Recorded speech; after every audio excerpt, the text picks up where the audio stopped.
More on Minister of Finance.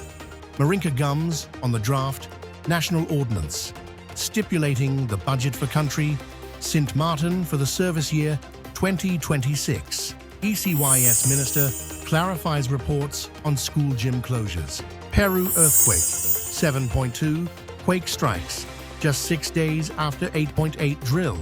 Grisha Haliger Martin, Minister of TATT on the draft National Ordinance, stipulating the budget for country, St. Martin.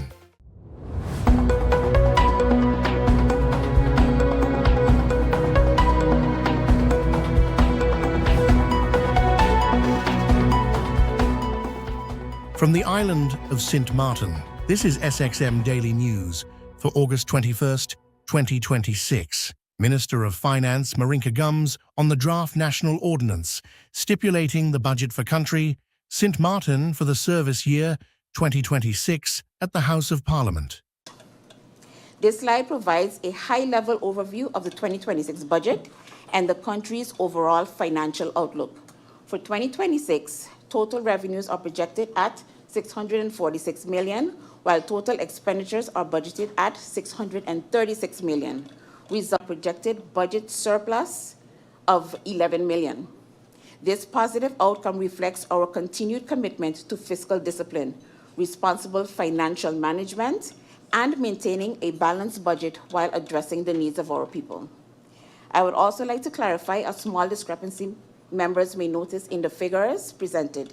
In the detailed breakdown, total expenditures appear as $637 million instead of $636. Please note that this difference is solely due to rounding. When the individual expenditures categories are rounded separately, they sum to 637, whereas rounding the total expenditures figure as whole results in $636 million. Compared to the 2025 budget, total revenues have increased by approximately $61 million. This growth is primarily driven by stronger tax revenues, reflecting continued economic activity, as well as project-related grant funding received through the TWO. However, in the 2026 budget, revenue projections are based on the preliminary results for 2025 rather than the originally budgeted figures.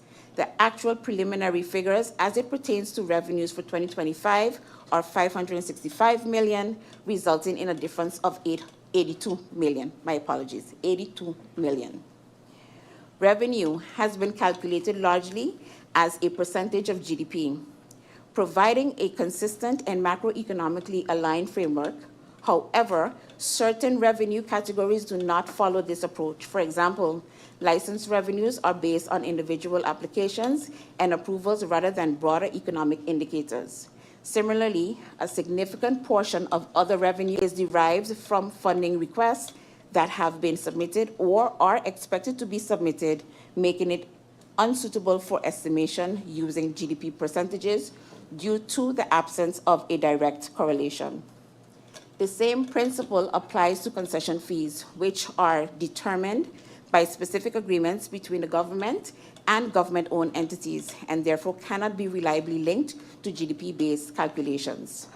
On the expenditure side, the 2026 budget reflects an increase of approximately $58 million when comparing to the 2025 budget. However, in comparison to the preliminary figures for 2025, which were $545, there is a difference of $92 million guilders. This increase in the budget is primarily driven by higher personnel costs and expenditures related to project implementation, particularly under third-party personnel. Due to the late approval of Budget 2025, several projects were delayed in 2025, causing underutilization of budget in 2025, mostly in the category of goods and services. Included within personnel costs is a 2.5% indexation for civil servants as well as for subsidized school teachers for the year 2026. Once the budget of 2026 is approved, this adjustment will be paid retroactively to January 2026, ensuring that public servants receive the benefits that have been allocated to them. In addition, the 2026 budget provides for several existing vacancies, Filling these positions are essential as they are critical to supporting the ongoing reforms and ensuring their sustainable implementation. The increase in goods and services is largely attributable to operational expenditures connected to projects financed through the TWO. It is important to emphasize that these expenditures do not place additional pressure on the country's finances, as the corresponding revenues are also included within the budget. As such, these projects-related activities have a neutral impact on the overall budget balance. Madam Chair, I will explain a little bit more on the revenue per category for 2026. Tax revenues continue to form the foundation of the government's financial position. For 2026, tax revenues are projected at 478 million guilders, representing approximately 74% of total budgeted revenues. In the 2025 budget, tax revenues were initially estimated at 453 million. However, preliminary results for 2025 indicate a higher outturn of approximately 457 million. This corresponds to about 14.4% of GDP for that year. This ratio has been used as the basis for projections for 2026. By applying the same percentage of GDP, tax revenues for 2026 have been estimated at 478 million, ensuring consistency and alignment with underlying economic performance. Prime Minister Dr. Luc Mercelina on the draft National Ordinance stipulating the budget for country Sint Maarten for the service year 2026 at the House of Parliament. Earlier this year, the independent evaluation of the country package provided a candid and sobering assessment of the current state of our public sector. The findings that were also shared with Parliament are clear. Core government functions are not operated at the level required to meet the reasonable expectations of the people of Sint Maarten, or even the needs of a professional organization. The foundation of government, its systems, processes, and institutional capacity is not sufficient in order. The basis is niet op orde. That is the end conclusion and title of the TWO. As we look forward to restoring stability and improving execution, we need to recognize this institutional reality and act accordingly. Persistent structural bottlenecks exist within human resources and P&O, legal affairs, ICT, and facility services. These are not peripheral issues. They are the backbone of an effective and efficient government. When these systems are heavily constrained, the entire government is struggling, and that is the case at this particular moment. We continue to be confronted with years of financial and administrative backlogs. These backlogs consume and constrain the budget of the ministry and government as a whole. All ministries are struggling with outdated procedures that were copied from the former Netherlands Antilles.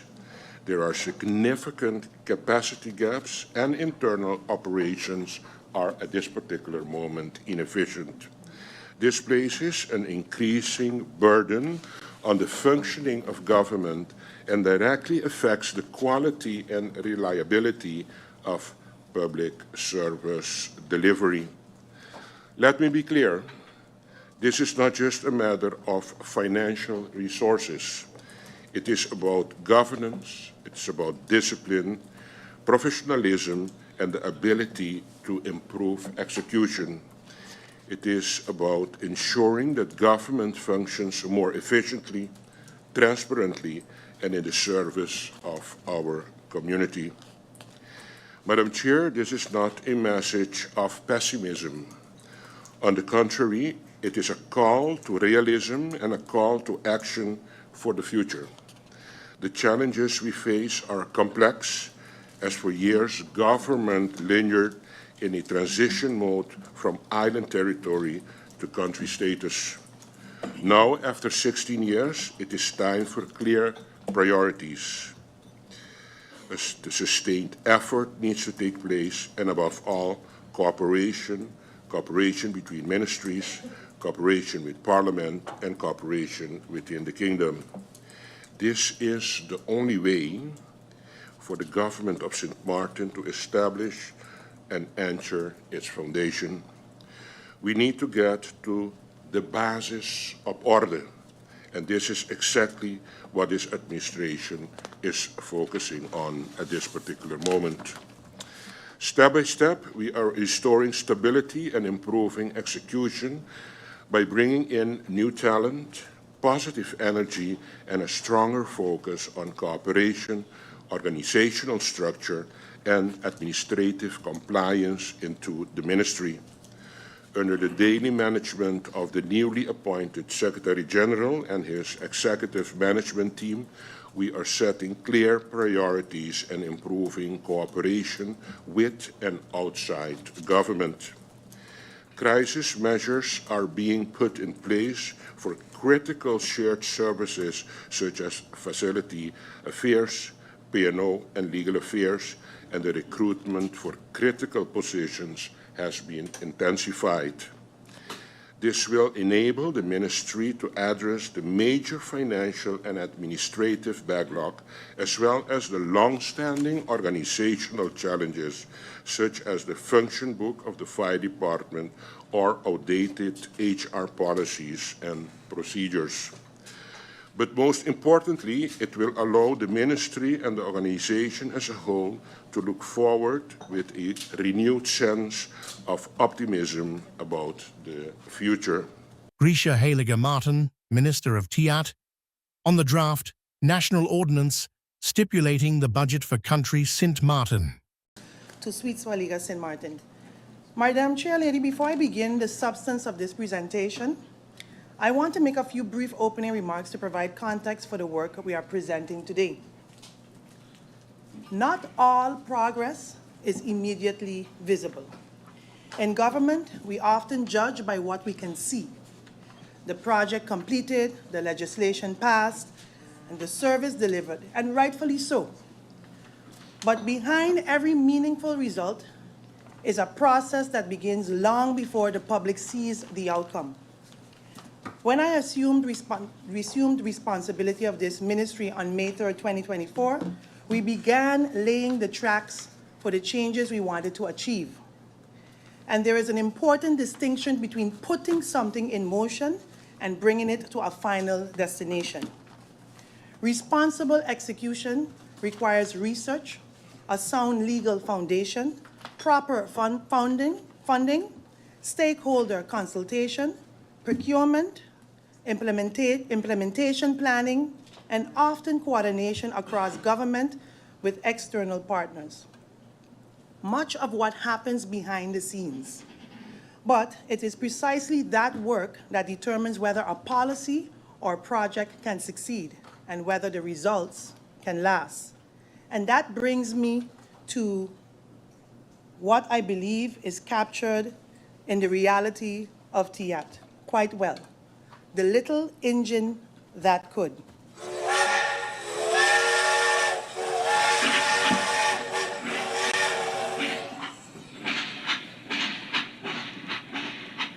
Just thought, Madam Chair, I'll make it a little cheerful and get it going to understand that this is what we are about today. The engine is small. The hill is steep. The load is heavy, yet it keeps moving because the destination matters. That is the reality of this ministry. We are carrying staffing constraint, outdated legislation, inherited backlogs, multi-year commitments, and projects that depend on decisions beyond our direct control. But despite those challenges, Madam Chair, the work continues. And that is the thinking behind our team for 2026, Forward by Design. Last year, our theme was the R4 effect: reshape, rebuild, restructure, and reform. The R4 effect reflected the systems and structures that required attention: outdated legislation, institutional weaknesses, administrative backlogs, and economic structures in need of modernization. Forward by Design is the continuation of that journey. It means designing with purpose, planning with intention, executing with discipline, and making decisions today that continue to contribute to St. Martin we want, the St. Martin we want tomorrow. And that is particularly important for TIAT.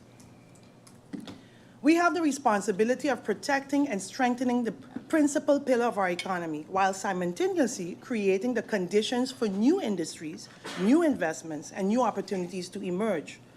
Our tourism performance gives us reasons for cautious optimism, but our responsibility goes beyond the numbers.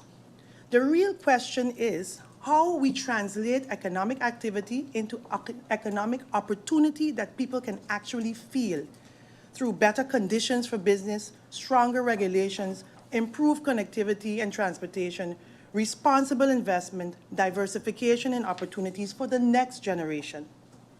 That requires more than an individual project. It requires policy, legislation, institutional strengthening, investment, and most importantly, Madam Chair Lady, continuity. So today, I want to take Parliament beyond simply what we are spending. I want to show you what TIAT is building, what we're changing, and what we're preparing, and where we intend to take the country, to take the economy of St. Martin next. That is forward by design, and that's what it means. Madam Chair Lady, this snapshot provides important context for the economic environment in which we are implementing the 2026 budget. On the surface, the economy continues to perform positively. Real GDP growth for 2025 is estimated at 3.4%, supported largely by continued strength in stayover and cruise tourism. Inflation also moderated significantly in 2025, averaging approximately 0.92% year on year, but the economic picture changed considerably in the second quarter of 2026. Between April and June, consumer prices increased by 4.03% compared to the previous quarter and 5.45% compared to the same period in 2025. And that 5.45% is not simply a statistic. The pressures are showing up in the areas that affect people every day.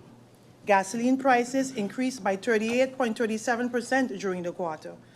The GB fuel clause increased by 40.4%. Transportation increased by 16.32%. And food and non-alcoholic beverages increased by 1.94%. The consumer price index now stands at 120.45, meaning the average basket of goods and services costs approximately 20.5% more than it did in 2018. So while one side of the slide tells us the economy is growing, the other reminds us that the economy's growth, the economic growth, and the economic well-being are not necessarily the same thing. Families are paying more for many of the same basic needs. Businesses are facing higher operating costs, and household purchasing power is being squeezed. Some of these pressures originate beyond our shores: international conflict, global fuel price movements, shipping costs, and supply chain disruptions affects economies around the world.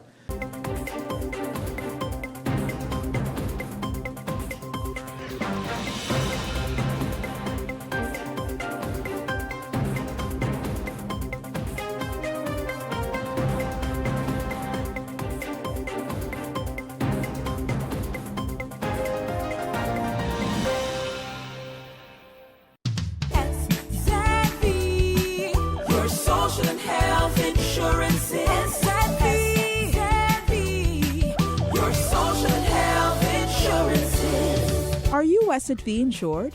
Do you have a valid medical insurance status? SXM is cardless. Request your My SXM account today and enter the virtual office of SXM. Go to sxv.sx and sign up now.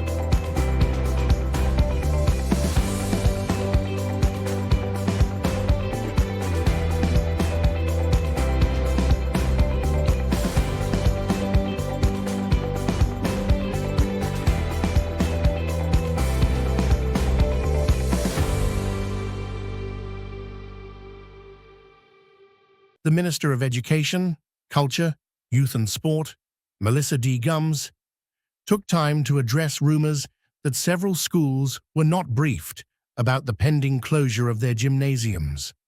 In a media statement provided on Thursday evening, Gums provided background to the purpose for the closures and the efforts by the National Recovery Program Bureau to communicate with all stakeholders involved. For several months, I have spoken about the ongoing projects under the trust fund that relate to ECYS, Gums stated. ERP1, under which the repairs of school gyms and sports facilities falls, is currently in the mobilization and preparation stage. As per the contractual requirements under the trust fund, site possession is handed over to the contractor, in this case, Windward Roads, once agreements are signed and mobilization begins. That, Gums said, has been part of the NRPB's communication with the public throughout all trust fund-related construction and repair projects, from site visits, town hall sessions, direct communication with school boards, and continued engagement with relevant stakeholders. Clear explanations were provided about the need to restrict access once contracts were in place. There are a variety of reasons for this, namely the safety of those persons and buildings in the immediate vicinity of the works, Gums continued. The contractor cannot risk any accidents, damage to repaired areas, or worse, additional damage that further deteriorates the integrity of the structures. ERP1 forms part of the broader post-Irma recovery effort and was initially intended to have classrooms and gyms repaired at the start of the trust fund.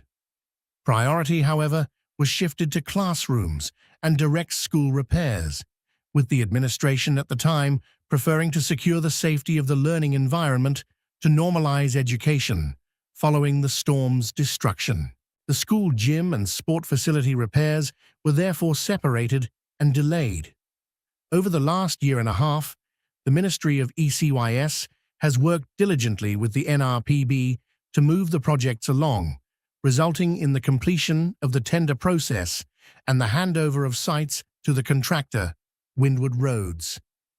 While it's unfortunate that communication efforts seem to have encountered some gaps, we should reflect on the fact that these long-awaited repairs are finally happening, Gums concluded. Many of these facilities have not been able to be properly used for several years, and so it is critical that these repair projects are able to be executed smoothly and efficiently. Gums urged schools to be creative about physical education for their students and encouraged the public to follow the Ministry's and NRPB's official updates on the trust fund projects, rather than relying on unsubstantiated rumors. It is unfortunate that persons pretending at journalism have not learned the first rule, which is to verify all information before publication, Gums stated. However, I remain confident that the NRPB and the Ministry continue to meet communication goals as part of the required outreach related to the trust fund's projects. I look forward as well to seeing work begin to ramp up as Windward Roads continues through this mobilization phase. Willemstad. The Curaçao Chamber of Commerce and Industry has expressed serious concern about the recurring power outages on the island, warning that an unreliable electricity supply is creating direct costs, operational risks, and uncertainty for businesses. The Chamber is calling for a concrete, transparent, and time-bound action plan to structurally improve the reliability of Curaçao's electricity system. According to the Chamber, power interruptions have a significant impact on households, but the consequences for businesses extend directly into the wider economy. A stable and reliable electricity supply is considered an essential condition for a properly functioning economy. Repeated outages result in lost productivity, interrupted business operations, damage to equipment and inventory, lost revenue, and additional expenses. Companies that depend heavily on digital systems, refrigeration, production processes, electronic payments, and other critical infrastructure are particularly vulnerable. The Chamber stressed that the economic damage does not end when electricity is restored.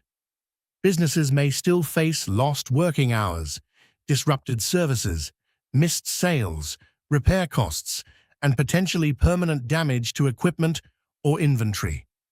Repeated outages could also have broader consequences for Curaçao's investment climate.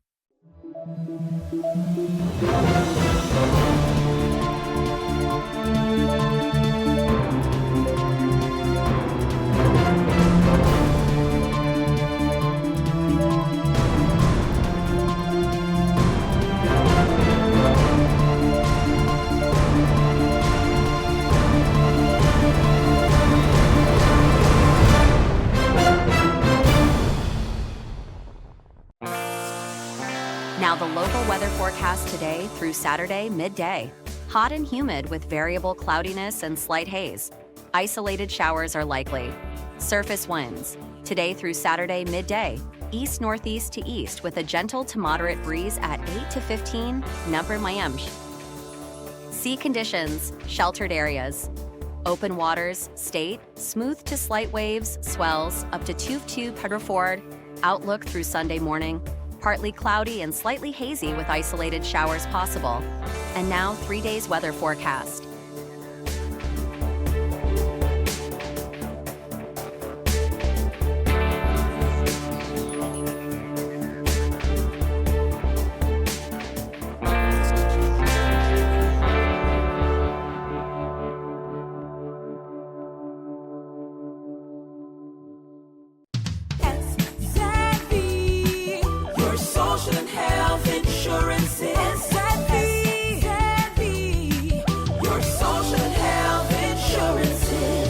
Are you SXM insured? Do you have a valid medical insurance status? SXM is cardless. Request your My SXM account today and enter the virtual office of SXM. Go to sxv.sx and sign up now. SXM, yeah. Your social and health insurances.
Peru's Geophysical Institute measured the August 20th earthquake at magnitude 7.2, while the USGS reported a magnitude of 6.7. The tremor was centered in the Ayacucho region and was felt across southern Peru and as far away as Lima.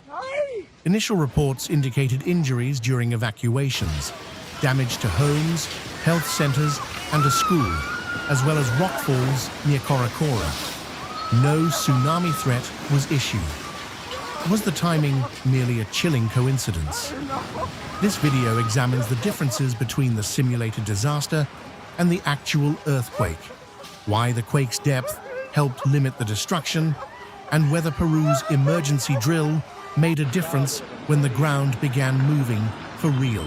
Earthquakes cannot currently be predicted with an exact time and location. However, this event demonstrates why disaster drills, safe evacuation procedures, and public preparedness can save lives. Subscribe for verified updates, major natural disaster news, and in-depth reporting from around the world.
Temblor, temblor, pausa, temblor.